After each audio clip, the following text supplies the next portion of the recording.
Richard, great to see you here. Thanks for joining us. I thought before we start off our conversation today, it would be great to have a little recap about you, your time at Burgess. Yeah. How did it all begin?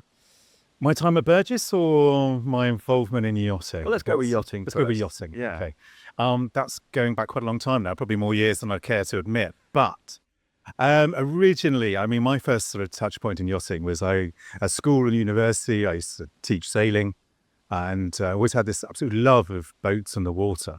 And much to my parents, I think probably horror, I seem to be going down this route of trying to turn that into a career rather than following in my father's footsteps of being a doctor. So it was, so it was always sort of born out of, absolute love of messing around on boats.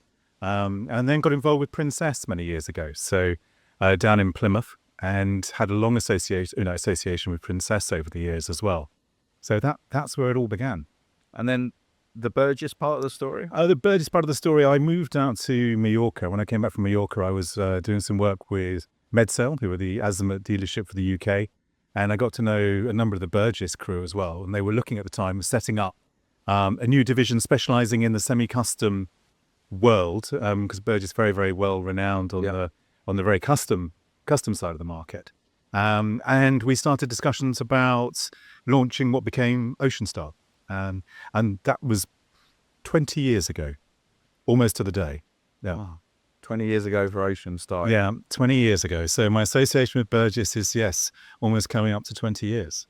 So that was 20 years ago. But as we know, the reason we're sitting here today is because Burgess is actually marking its 50th anniversary. So for someone that's been within the industry and Burgess for a long period of time now, what does that mean to you? 50 years. 50 years. I think it is about people. And I think actually that's 50 years of people being involved with Burgess. And it's 50. And what I always find is quite amazing is the number of employees and people within the business that have been there for 5, 10, 20 and 30 years plus. Yeah. And I think that's incredible. It's a real testament to how we've grown from a small business. And 20 years ago, we were much smaller than we are today. And I think it's a real testament to those people and the time and effort that they've put into building this incredible brand, this incredible business, and this incredible team. And I think it's all about us as a team and not just about us as an individual brand. But the work that's gone into that is quite incredible, and the dedication.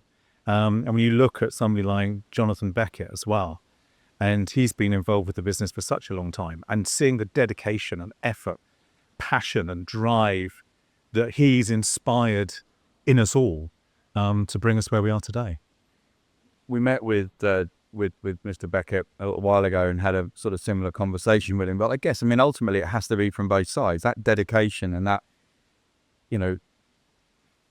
that energy, it has to be both ways, isn't it? You have to have the team and then the individuals to lead that team. Yeah. But it feels like you have both at Burgess. We do have both at Burgess. And I think that's something that really makes us stand out. In a sort of quite crowded space, it's what makes us different. And I think we're all so proud of that. And I think seeing the new generation come in, I'm saying I've been here 20 years, it feels like it was yesterday that I started, but it is 20 years. And we're now seeing the younger generation coming in and starting their career with us. And it's really exciting because you see that passion, that enthusiasm and that teamwork is building through this younger generation of brokers that are now coming up through the business. Let's talk a bit more about that now, because you are now one of the more senior figures. But you are now, do you see yourself as a leader at Burgess or even within the industry? I don't necessarily see myself as a leader. What I would turn around, what I do enjoy doing is working with, especially with our younger team members, and it's that mentorship. And I think maybe, yes, I'd see myself more as a mentor. Okay. And in some ways, I think that is a better sort of tag to put against us, because we really do want to mentor these younger team members coming up through the ranks and actually show them how we've developed the business, the brand, our careers, and how we've got to where we are today. And we've made mistakes along the way. Of course we have. If we didn't, it wouldn't be natural. But actually to be able to learn from those mistakes, to be able to give some knowledge and impart some wisdom maybe down onto those people that are just starting out, so I think is is something that I personally take a lot of pride in, and I enjoy. And I really enjoy seeing people being successful, enjoying what they're doing, getting something back from it. And I always say, look, don't be afraid about coming to us. Ask the question. There are no stupid questions. Come and ask me. And I'd rather you did that than sort of stumble on and not being too sure about, am I doing the right thing? Is this the right direction? And being unsure in yourself. Come and talk to us, and we'll try and put you on the right path. I'm glad you said that you still enjoy it. I was going to ask you that very question, but what's some of the best things about working for Burgess, or actually sort of leading the sales team as you do? I think every day's a bit different. You never know quite what's going to happen. I think that's part of the exciting thing about what we do. And we deal with the most incredible clients. I mean, they're incredibly successful, quite inspirational, a lot of them, when you actually get to meet them and get to talk to them. And that's what I find is really quite fascinating about what we do. And everybody is different. It's a real people business, what we do. It's not necessarily a straightforward sales role. It's about relationship management, and that's across the board. It's relationship management with your clients. It's relationship managed with your colleagues within Burgess, and that's where we do differ. I mean, the team ethos within Burgess is something that is unique, and it is special. And it's also relationship management with other people within the industry when we're working, with the shipyards or our colleagues in other brokerage houses. So it's a slightly unique world, but I still love it. I mean, that's why I'm still here 30 years later from when I first start, probably a bit more now. Yeah. Excellent. So this idea of the team and this younger generation coming through, if I was a young broker sitting here today, what advice would you give me coming into the market? And I'm assuming it's gone through a lot of changes in the last, we know since COVID, the last 5 years, the last 10 years, so I'm sure there's always change. Yeah. But what advice would you give to someone coming into the market today? Somebody coming into the market today, I turn around saying there's a few key elements that will ensure success. It is not a short-term business. You have to really look to the long term. So you need to be honest, you need to be truthful.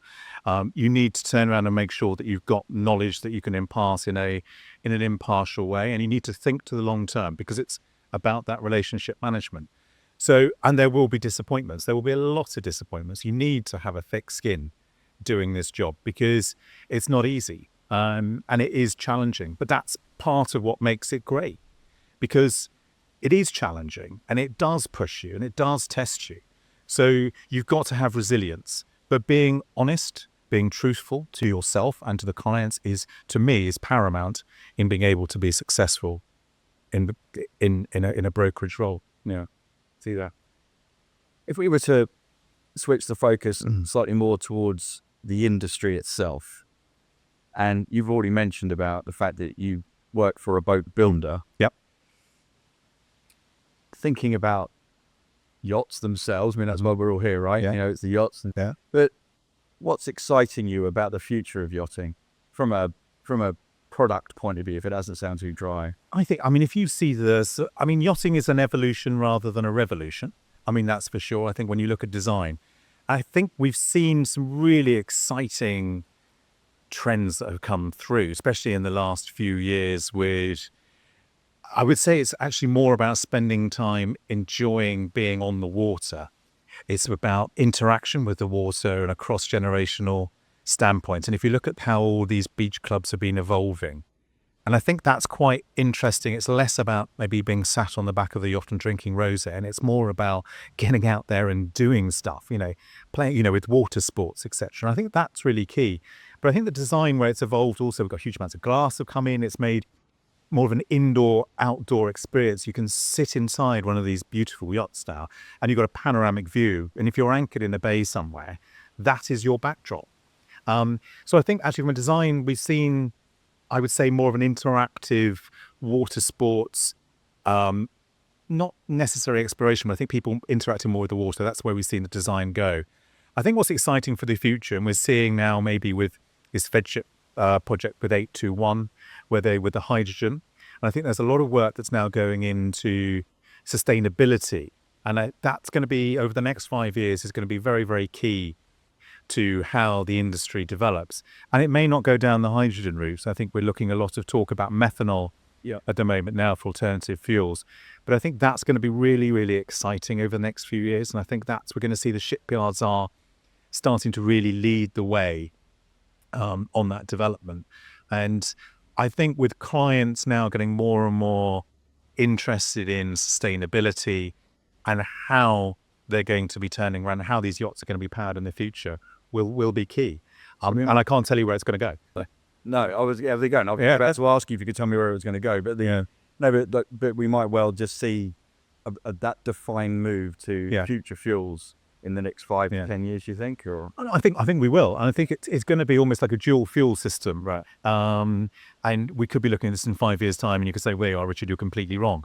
But I think we may find there'll be a dual fuel system while there's a transition moving across. And you never know. I mean, it could be nuclear. But really, you just at this minute, I think it's very unclear. I think looking at the commercial world, because I think yachting does sometimes turn around and take a lot of what they're doing from the commercial world. And the commercial world seems to be looking towards ammonia as being an option. I think talking to a lot of the shipyards at the minute where they are developing, it does seem to be methanol seems to be the direction that they appear to be going. And I guess we'll see. It needs size, it needs scale. Yeah. So from the yachting side, it will be the super yacht world that's probably going to lead that. Yeah. Because they'll have basically the budget and the scale. Yeah. For tankage and things like that. Absolutely. Right? So it's a chance for the super yacht world to lead. Yeah. But it's a really exciting time. And I think that's something that's growing great about, the industry as a whole over the last 20 or 30 years that I've been involved, as you've seen these changes, you've seen these challenges, and actually as an industry evolving and adapting to those changes. It's always been quite exciting to see how we've handled that.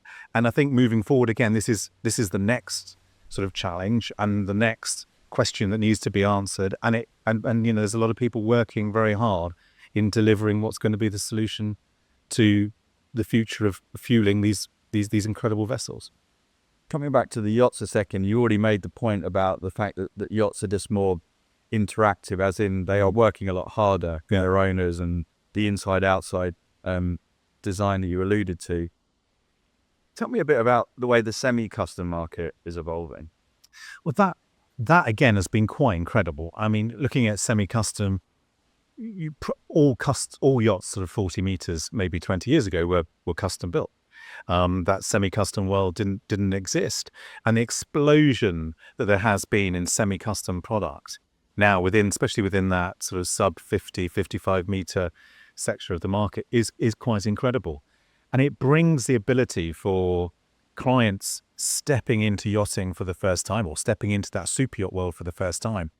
It makes it much easier to be able to go in and actually on a shorter delivery time for an existing proven platform, for them to be able to turn around and customize it to a certain degree. They get in their own interior, they could get their own designers involved, but actually to be able to actually achieve that in a much shorter time frame and safely is superb.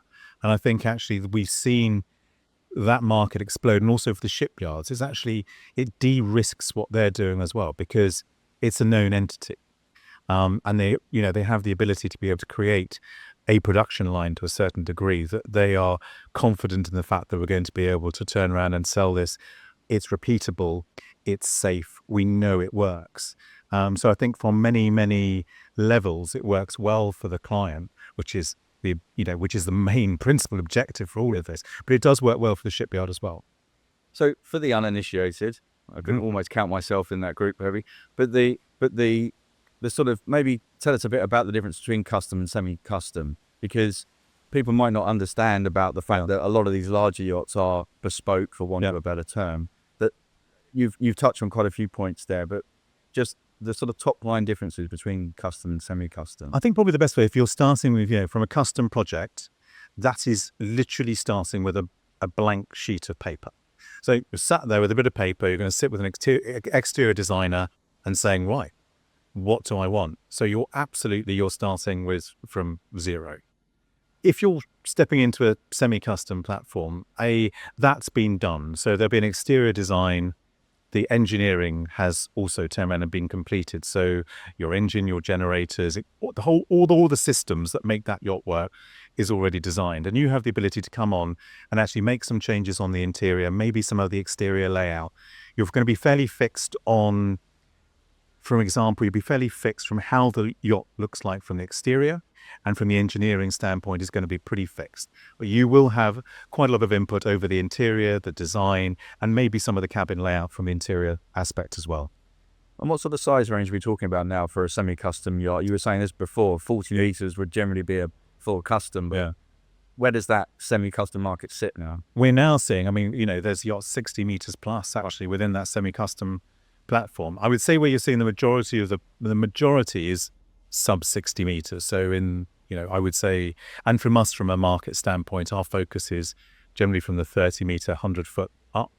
So in that 30 to 50, 60 meter sector, there is a huge semi-custom market there that we are now actually looking to turn around and make sure that we are working harder in that market and looking to service that market better than maybe we have done. And it's, so, I mean, for us as a business, that's where we're evolving to. We're very, very well known for the very, very top end custom market. And for us to be able to bring that level of standard and service, and bringing that professionalism into that semi-custom market is what we're very focused on at the moment. Let's get down to some of the fun, tangible stuff on these yachts. So if we take that sort of 30 to 50 meter market, semi-customed, what are some of the advances and the sort of luxury, should we say, that we're starting to see now that perhaps we wouldn't have seen on a similar size yacht 10 years ago or something? I think one of the things you're seeing now is especially what they're doing, as you're saying, going back to that interaction with the water. And the way, I mean, for example, I think this referred to as the Oasis deck, which Bonetti did very well. It folding out and having that experience there. You've got, swimming pools, decks are folding out. You've got the ability to turn around and use all the water toys. All of that, I think we've seen over probably less than 10 years. That's where that has been a massive sort of increase in that sort of use of exterior space. I think that's been a big change that we've seen. I mean, from the luxury standpoint, every year they seem to get more and more luxurious, and it's from the standard of finish, the quality that's being delivered by these shipyards now is incredible. And if you step on a boat from 20 years ago to the current day, you will see the difference on how the standard of finish has improved. They've got materials have got, it's more modern materials, it's lighter weight. There's a lot of effort that goes into sort of keeping weight down on these yachts to make sure that that's helping increasing the fuel efficiency. From a technical standpoint, again, the engines are getting more and more fuel efficient. There's better regulations coming in to make sure that they are, from a green standpoint, that they're burning less fuel. We've got better systems to be able to clean exhaust, etc. So all of those things which are changing and developing on a continual basis, which is great. I mean, I think all of that is fantastic to see these advances to ensure that we're all still here doing this and loving what we're doing in the next 5, 10, 15, 20 years' time. Because we do have to evolve, I think, to ensure that people are still enjoying yachting in a sustainable manner. The Burgess team is clearly hugely important to you and Burgess itself. Tell me a little bit more about what that looks like from a client's perspective. I think from a client perspective, getting involved with us as a company or starting that relationship with us as a company, we're trying to make sure that we're looking after you in every single aspect of your yachting life. We want to make it as easy as possible. So the idea is, if you're coming to us to build, we've got a team of people that will look after your interests throughout the whole of the build. Our naval architects and engineers to ensure the yacht's being built to the correct standard and to your specification. Once it's built, we want to make sure that actually, from an operational management standpoint, we've got a team of experts being able to look after you from a safety, security, a crewing aspect. Also from a financial management standpoint, team of accountants, we're putting budgets together for you as well. And then if you're looking to charter, again, we've got a team of people, they're experts, who will manage that charter calendar to suit you. So we're putting you at the sort of center of everything that we do within yachting. And I think that's key. We want to make sure that you have a good experience, because we want you to be coming back as a client. We want you to be doing this time and time again. and you want you to be enjoying it, your family to be enjoying it. And so from that, we've built up, and we call it the 360 service. But it really is to make sure that we've got every single aspect of your yachting life is looked after and cared for by our team of professionals. And we are a team, and that's probably a word that's overused because everyone will say, yes, we're a great team, but everyone is employed within Burgess. So we make sure that the right person is handling the right client or the right situation. And I think one of the greatest things we see is, and actually there was somebody that joined us recently and they came from another business and they said, I didn't understand when you were talking about team until I saw it in action on the ground at the Monaco Yacht Show. And we have a big team there because suddenly people are like, I need help. And a message goes out, I've got a conflict, I've got 2 clients coming at once and I need help. And it instantly goes out throughout, we send a message out through the group, the number of people instantly, I'm available, I'm there to help you out. And that's key. We all want to make sure that we are pulling together as one team to service the client as well as we possibly can to deliver an experience that I truly believe is unrivaled in the yachting industry.